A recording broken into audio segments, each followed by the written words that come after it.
Agindo Deus, quem impedirá? Uma palavra de fé, esperança, amor e prosperidade para a sua vida. Olá, meus queridos, bom dia, minha gente, muita paz, saúde, alegria, vitória para você. Eu sou o pastor Edson Nogueira, em mais uma manhã com as nossas pérolas de sabedoria. Um abraço a todos que nos ouvem pelo rádio em Curitiba, região metropolitana, no Paraná, você do litoral também do Paraná, Guaratuba especificamente. Aquele abraço a todos os ouvintes, aos internautas que nos ouvem também pelo nosso canal no YouTube, pelas plataformas digitais. O importante é que você está conectado com o agir de Deus, e quando Deus age, ninguém vai impedir o agir de Deus. Que Deus te ilumine e te abençoe ricamente, e já vamos entrar em mais um episódio do Agir de Deus. Mas antes, siga a gente lá no Instagram, Agindo Deus, quem impedirá? Para você também ser abençoado através dessas redes sociais do Ministério Agindo Deus, quem impedirá. Gente, estamos falando essa linda história de Elias, de superação, de trabalhar de Deus na vida dele, e estamos tirando lições para a nossa vida. Claro que esse é o objetivo. Nós andamos de fé em fé, de glória em glória, e a fé vem pelo ouvir, e o ouvir pela palavra de Deus. E eu vou dar continuidade quando Elias, então, estava sendo abençoado na casa de uma viúva. Olha que interessante. Olha o que diz 1 Reis 17, 24. Então a mulher disse a Elias: nisto conheço agora que tu és homem de Deus, e que a palavra do Senhor na tua boca é verdade. Interessante que nessa estação de treinamento do profeta, ele não é reconhecido pelo seu carisma, nem pelo seu talento, nem mesmo por suas aptidões. Mas veja como ele passa a ser reconhecido após aquele período de treinamento avançado. A mulher disse: verdadeiramente você é um homem de Deus. Aquela mulher reconheceu que não era mais a palavra do profeta que estava revestida de verdade, mas sim a própria palavra do Senhor. Que sejamos também assim, meus amados e amadas, que possamos ser reconhecidos no local em que moramos, no local onde estudamos ou trabalhamos, não apenas pelo carisma, pelo talento ou por nossas aptidões, mas principalmente que sejamos reconhecidos pela palavra de Deus que vier à nossa boca, demonstrando que somos discípulos aprovados. Depois de estudar o que aconteceu na vida de Elias, nesta estação na casa da viúva de Sarepta, estamos certos de que este foi um momento importantíssimo na preparação do profeta como homem de Deus, e que será de extremo valor em nossa preparação também. E eu quero, resumidamente, compartilhar mais uma estação na vida desse homem, o monte. 1 Reis 18, 19. Agora, pois, envia ajunta a mim todo Israel no Monte Carmelo, como também os 450 profetas de Baal e os 400 profetas de Aserá, que comem na mesa de Jezabel. Nós vimos aqui essa semana que a primeira estação foi a caverna, foi lugar de treinamento para Elias. A segunda estação foi a casa da viúva de Sarepta, foi um lugar também de treinamento avançado para o profeta. E nessa terceira estação é o local, ou seja, é o tempo de Deus cumprir o seu propósito na vida de Elias e também, é claro, na nossa vida. Hoje, uma enorme estátua de Elias repousa num grande pedestal no cume do Monte Carmelo. Lá está o profeta Elias, barbado, com uma enorme faca na mão, elevada acima de sua cabeça. Na parte de baixo da estátua, há uma inscrição referente a este conflito inesquecível. Em algum lugar no alto daquele monte, o profeta de Deus se levantou cara a cara com os profetas de Baal, clamando pela descida de uma prova dramática e cabal daquele que seria a verdadeira divindade, merecendo assim a adoração e a obediência dos humanos. Claro, antes de falarmos sobre este fato, vamos analisar os acontecimentos que levaram a ele. Você deve se lembrar de que em 1 Reis 17:1, Deus enviara seu profeta Elias ao rei Acabe para anunciar: nem orvalho nem chuva haverá, senão segundo a minha palavra. Então Deus disse a Elias: vai-te daqui e vira-te para o oriente e esconde-te junto ao ribeiro de Querite, que está diante do Jordão.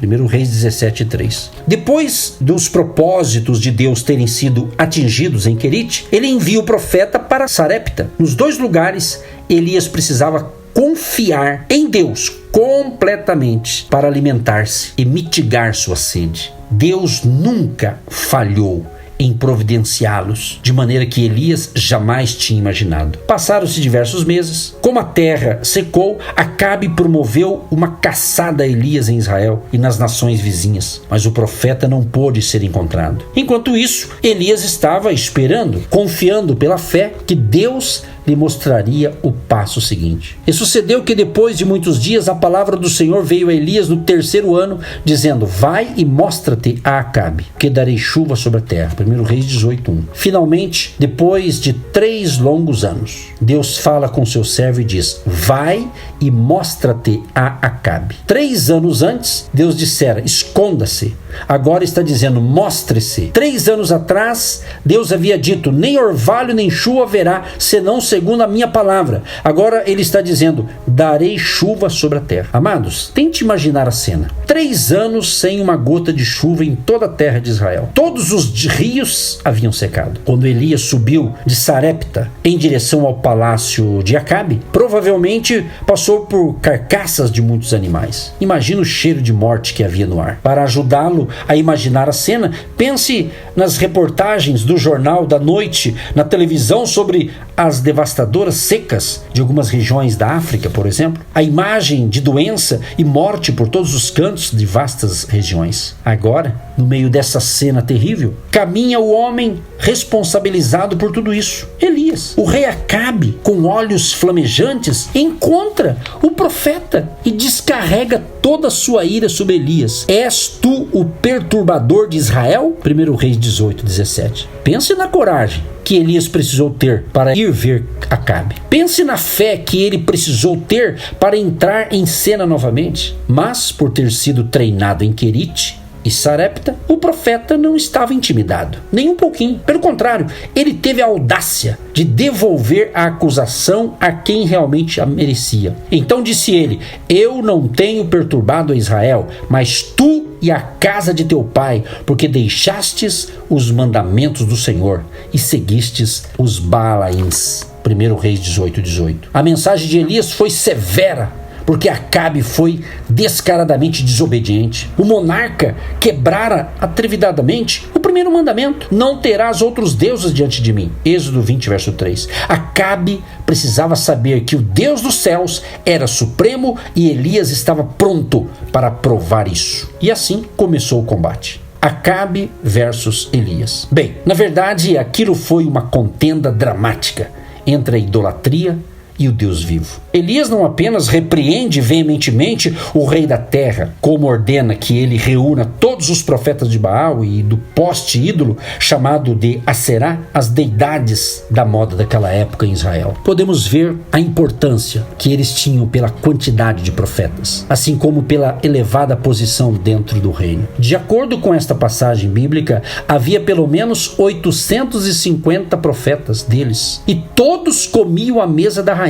Eram bem-vindos na própria corte do rei. A plateia que se reuniu no Monte Carmelo para testemunhar o grande duelo composta de 2 grupos: os profetas e os sacerdotes dos falsos deuses Baal e Aserá, e os filhos de Israel, ou seja, o público em geral, ou um grupo representativo do povo da terra. Os profetas e sacerdotes de Baal e Aserá haviam instigado e promovido a adoração de ídolos, sendo esta a razão de Elias se referir diretamente a eles na maior parte deste notável evento. Mas muitos israelitas estavam seguindo deliberadamente sua liderança idólatra e ímpia, o que motivava Elias a ganhar outra vez o povo para o único e verdadeiro Deus, assim como remover da terra os falsos profetas e sacerdotes. Portanto, ciente de que o povo normalmente quer ver para crer, Elias procura certificar-se de que muitas pessoas vão testemunhar